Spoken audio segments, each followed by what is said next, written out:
All right, this is your official warning.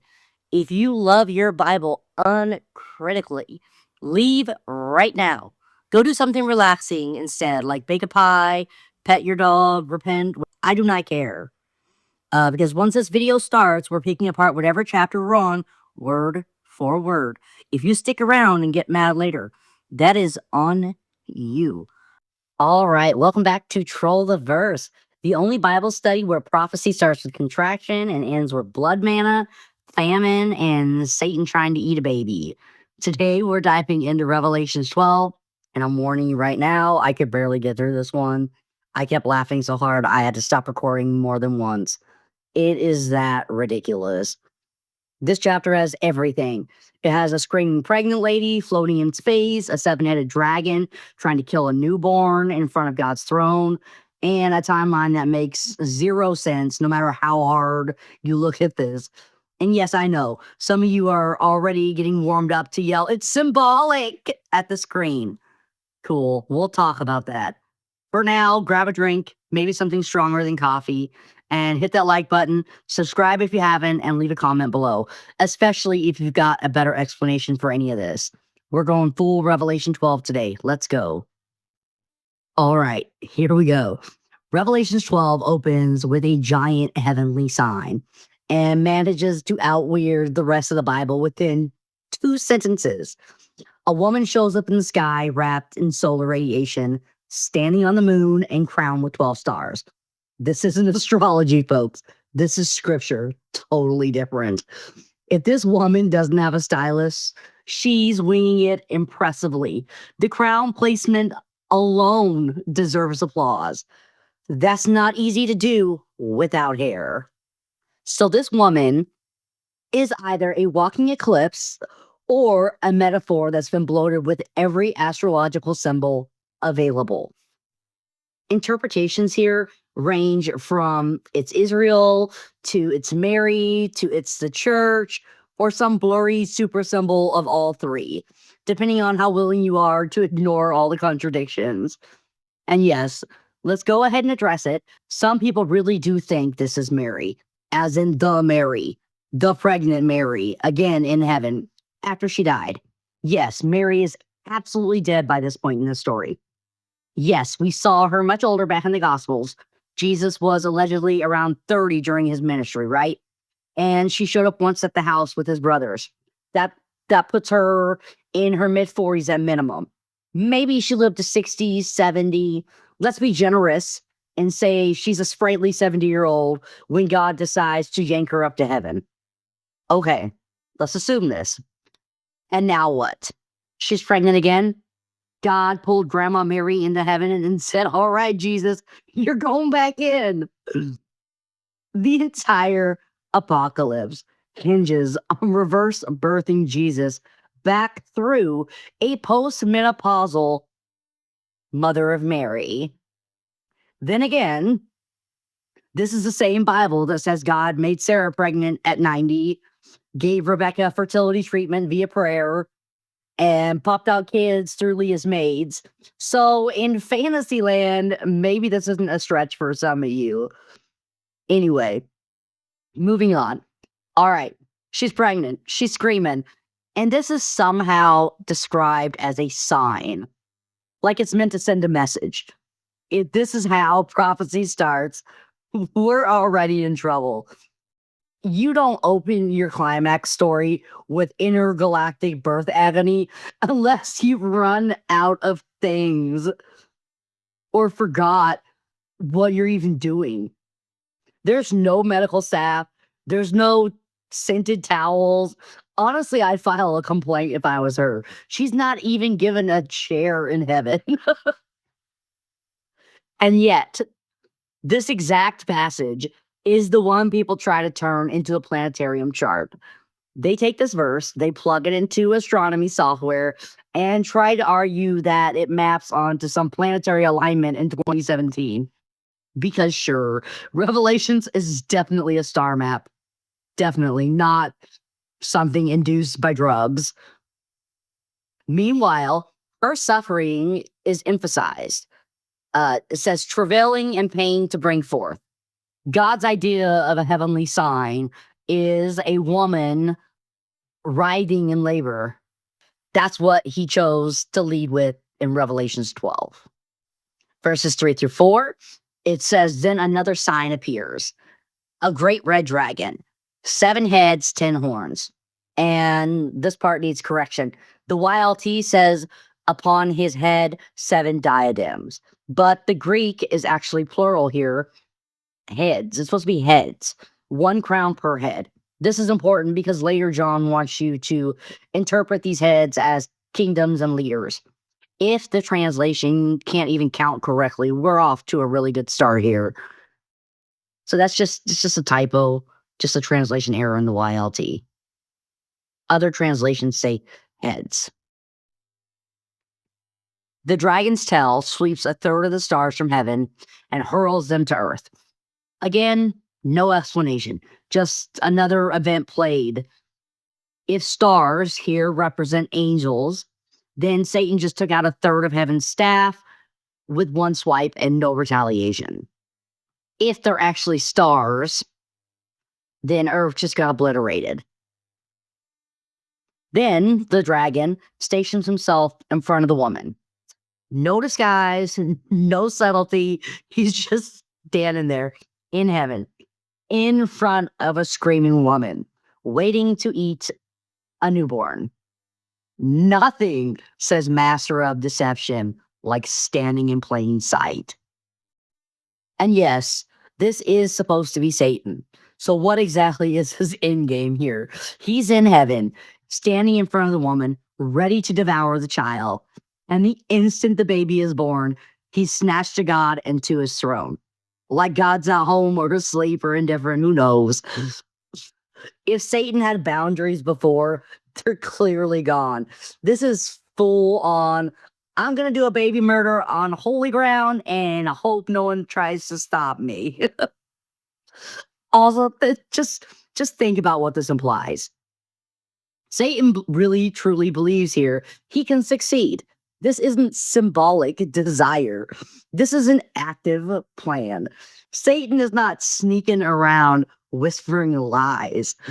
He's posted up in heaven in front of the woman and thinks he can intercept the child of prophecy, even though the child is going straight to God and to his throne. It's straight up delusional. In verse 5, the child is born. No name, no context, just described as one who is about to rule all the nations with a rod of iron. This is a line stolen from Psalms 2, which originally referred to a Davidic king, not Jesus at all. So we're not even naming this character. We're just throwing him in here in prophecy and calling it sufficient. And let's assume that this is Jesus. We've just collapsed 30 years of gospel narrative into one sentence. No manger, no cross, no parables, just born throne, right? Honestly, I wish my online orders shipped that fast. And the implications. The implications are that the child is saved. The Gentiles aren't. Again, this is the second time Revelation has drawn this line. In chapter 11, the Gentiles were handed the outer court and told to trample it. In chapter 12, a child is protected and a woman escapes, but the rest of the world still doomed. Nobody cares about the rest of the world at all here. Also, who's even feeding this child now? The mother's been removed. Did heaven just roll out formula and schedule angel nannies? If this is supposed to be a literal birth, we've got a newborn with no parents and no plan. Unless this is Jesus 2.0 and the whole setup is symbolic again. Either way, the logic doesn't work. If this is about Mary, she's too old. If this is about Israel, it's incoherent. And if this is about the church is somehow birthing a child that existed before it. Explain that in your next sermon. The woman flees to the wilderness in verse 6. She's not escorted, not defended, just gone. The kid is safe. The dragon missed and the woman is running. She's got a place made ready from God. And someone, it says they, will nourish her for 1,260 days. So, who exactly is they? The text doesn't say. Is it angels, forest creatures, airdrop prophets? Are we supposed to imagine a 3.5 year room service plan run by invisible wilderness chefs? If she's eating root stew for 3 years, I'm revolting. I don't care how prophetic the desert is, we need menus. And yet, while all this mystery nourishment is going on, the rest of the world is being destroyed. Trumpets, bowls, disasters. But the woman, she's off grid with unidentified caretakers. Earth is burning. The Gentiles are trampled. But she's good. She's being nourished. She's great. She's doing great. You guys do not have to worry about her. Also, she doesn't do anything. She doesn't fight. She doesn't speak. She doesn't protest. She just gives birth, loses the baby, and runs. She's like, I'm out. Her entire purpose is delivery and disappearance. Okay. And some of you believers are probably freaking out right now. Maybe you're yelling at the screen. It's symbolic, dummy. Like that somehow makes this chapter make some kind of sense. All right, sure. Let's go with symbolic. Symbolically, Satan storms into heaven to kill a prophecy baby. God apparently approves his entry, otherwise he wouldn't be there, right? And the baby vanishes right after birth, faster than my patience. Oh, and the woman, she's sent on a 3.5 year camping trip with zero dialogue and some kind of mystery catering going on. And if this is your theology, yeah, I'm not joining your book club, especially if you're serving root stew. Gross. So, after 6 years of dragons stalking birth canals, Revelations switches up and throws us straight into an aerial war. No setup, no transition, no cause, just and there came war in heaven. So wartime! This book doesn't even pretend to explain what started the war. The child's already gone. The woman has already fled. The dragon lost the one thing he showed up to do. So what now? What's even triggering this war? Didn't Satan get kicked out before? And guess who's handling it? Not God. Not Jesus. Nope. It's Michael. The archangel with a grand total of 0 lead up suddenly shows up like a last minute raid leader. There's no prep, no prophecy, just Michael and his messengers stepping in. Like, all right, boys, go time. It says Michael fought the dragon and the dragon fought back and then they were done. So there's no fight here, no description of it, no speeches, just war and over, done. It's done. Let's just take a step back again for a minute and ask the one thing no one in church seems to ask. Why is Satan even still in heaven to begin with? Revelation just told us Satan was standing in heaven trying to eat a living prophecy child, a baby. And then the child was caught up to God and to his throne. And now, after that, now he gets kicked out. So this is the moment he finally loses access. That undercuts the entire claim that Satan fell before creation. If you read Revelations 12 as a sequence, many treat the praise in verses 10 to 12 as an aside. I'm taking the literal take here. So, according to this reading, he's been fully active from inside heaven the whole time. He was there in Genesis, he was there in Job, now in Revelation. After committing full-scale throne room treason, he finally gets booted. Satan was committing treason from inside heaven. Let that settle deep into your little heart of hearts. Okay? He's been leading humanity astray while fully in heaven, fully present, and completely unchecked.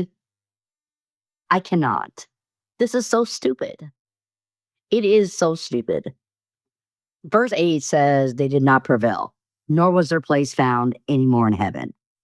Honestly, I've been kicked out of better parties for less. At least give the dragon and his minions a chance to pack, right? So only now do they lose their spot. The dragon's tail already knocked out a third of the stars to Earth back in verse 4. But that was apparently fine. Trying to eat a prophecy baby in front of God, still fine.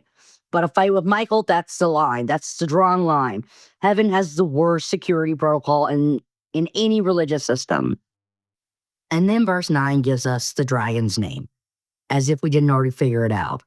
It says, the great dragon was cast forth, the old serpent, who is called devil and the adversary. This is Revelations just stacking every villain label in the Bible onto one guy, like a list of aliases on a bad arrest report. The snake from Genesis, the adversary from Job, the tempter from the gospel. Revelation throws them all into the same bucket and says, yep, same dude, toss him. But the key phrase here is, who is leading astray the whole world. Present tense. Not led, not will lead, is. That means the world's been deceived while Satan is still in heaven. The Bible doesn't even hide it. The guy orchestrating humanity's collapse was upstairs the entire time, in heaven. Forget exile. This is internal sabotage. This is treachery, and it went on for literal ages. Then, finally, Satan gets thrown out. No courtroom judgment, nothing like that. No scroll, no public ruling.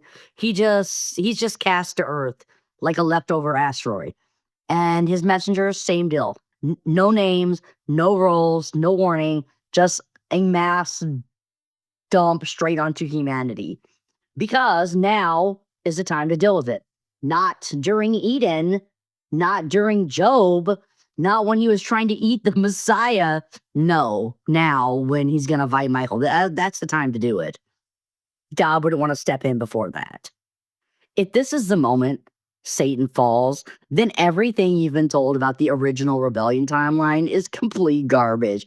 There is no pre-Genesis exile. There is no tidy backstory.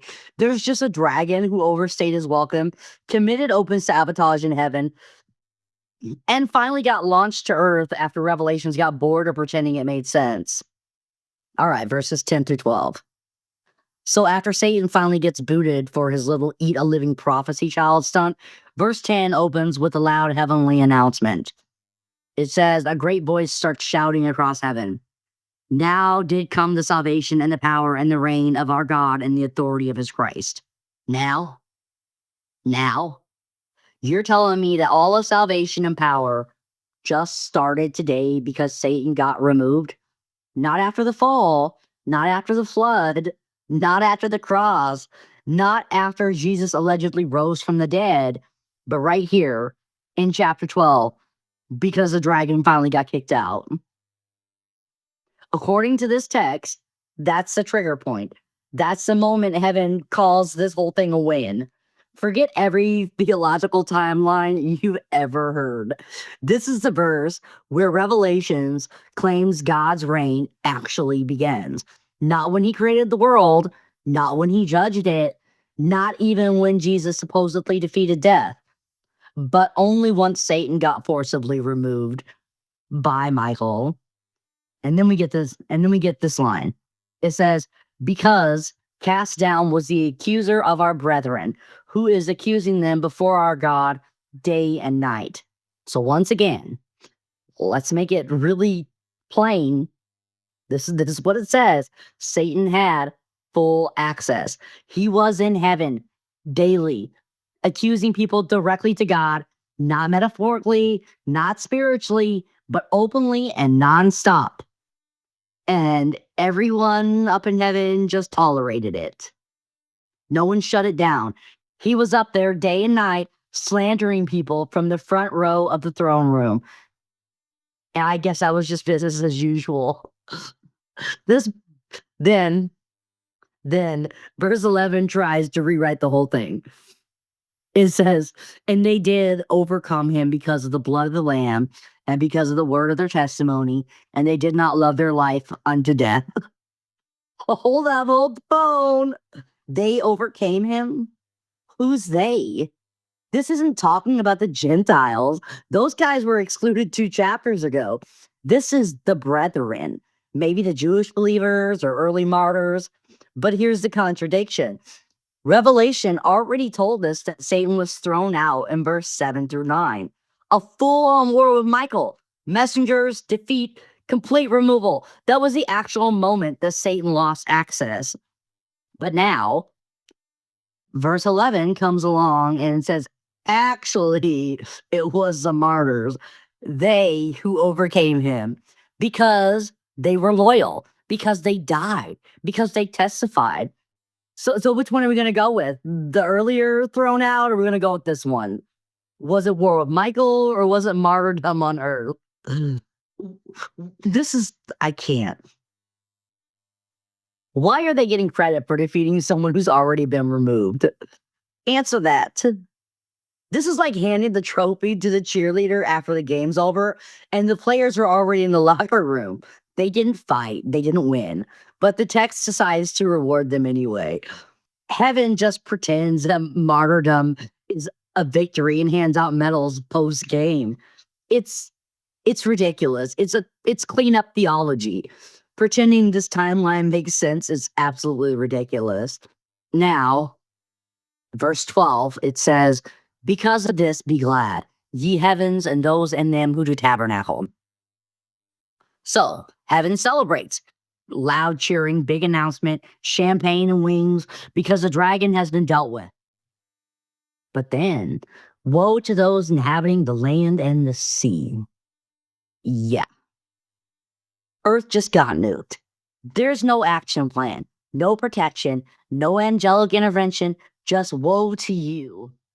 Why? Because the devil is down here now, full of rage and on a timer. Heaven sent him straight to the surface like tossing hot garbage out a palace window.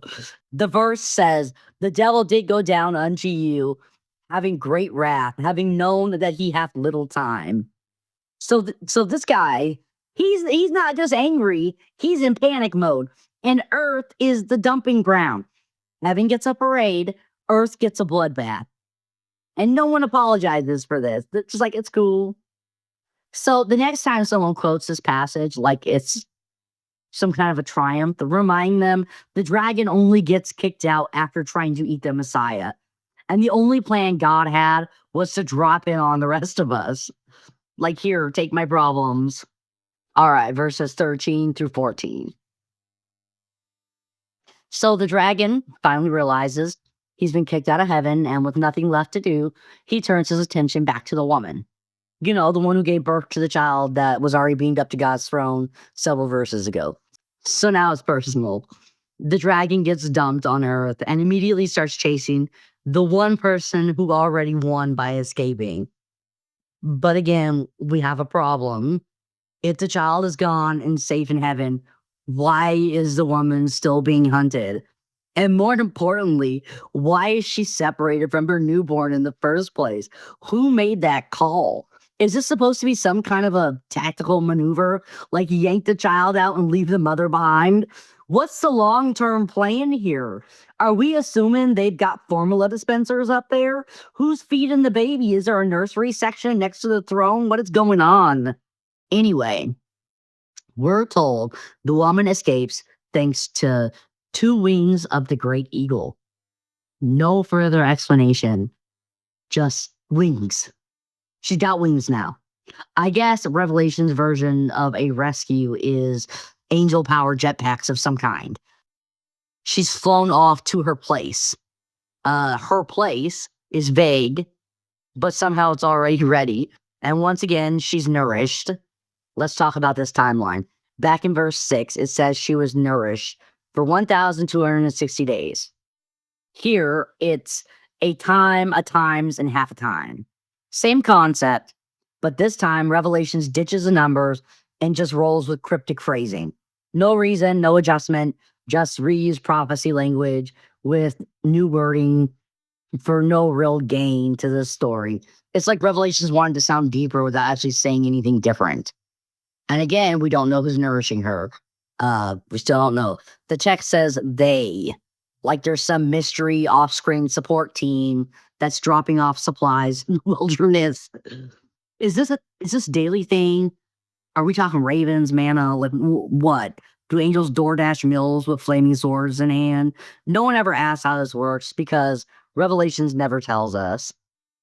So just to summarize, Satan loses access to heaven, loses a child, and fails to catch their mother because she got eagle wings and a spiritual food drop in the wilderness.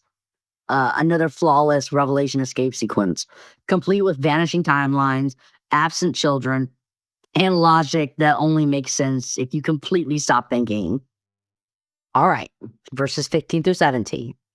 Remember, she was just given eagle wings, two eagle wings. The woman is already flying. We just saw her escape on eagle wings in verse 14. She's up in the air. She's on the run, being nourished in the wilderness, miles from the serpent. And yet, here comes verse 15, with Satan suddenly trying to drown her with a river from his mouth. Yes. The dragon is now a sprinkler system. Forget fire and brimstone. We're doing water attacks now. But how exactly does that work? If she's still airborne, she's grounded. How is a river supposed to carry away someone who's already flying? Are we supposed to picture this as a magic homing river with vertical tracking of some kind? Or was this Satan's worst planned attack yet? Just opening his mouth and hoping gravity would do the rest? I hate to bring logic into this, but you can't drown someone mid-flight. If this happens after she reached the wilderness, fine. But the timing here is very sketch. And then comes verse 16. The land opens its mouth and swallows the river. Not an angel, not God, not even the eagle. The land itself just decides to get involved. This isn't symbolic language. It's treated like a literal reaction. The earth gains a digestive system and becomes part of the woman's defense plan. It sees the river coming, yawns, and gulps it down, which raises a real question. Why is the land showing more initiative than heaven? This is like one of those crazy comics that you read. Evil dragon breathes river. Land says nope and eats it. Woman keeps flying. Satan gets mad. That's the whole plot of this. Then verse 17 brings us to Revelation 12's final verse. It says, the dragon is angry against the woman. Which sure, she escaped his river trap by flying and having the earth there. But instead of chasing her further, the dragon just changes his mind. He goes off to make war with the rest of her seed. Who are the rest of her seed? The child is already caught up in heaven. The woman is off grid in the wilderness, getting mystery mills. So who's left? Are we talking about Eve now, Mary, the church, some unnamed symbolic group? The verse calls them those keeping the commands of God and having the testimony of Jesus Christ. So that rules out most of humanity. But also, who decided these are her other children? We haven't seen her parent anyone except the male child. Did she have twins we weren't told about? Is this a metaphor for early believers? Are we supposed to believe this woman just represents every saved person ever? The text doesn't say. It just throws the phrase, her seed out there, and expects it to stick. But more importantly, why is Satan allowed to keep doing this? He just got kicked out of heaven, tried to drown someone mid-flight, fell, now gets a blank check to start another war. There's no limitation, no penalties, just redirected aggression. This is supposedly your God, the all-powerful God, right? It's not a plan. This is he's not doing anything. Thanks for watching. If you laughed, cringed, or just feel more confident that none of this holds up, hit that like button, subscribe for more, and drop your favorite ridiculous moment in the comments. I'll be down there too, probably still yelling about eagle wings, root stew, or how Revelation thinks rivers can drown people midair. I'll see you next time.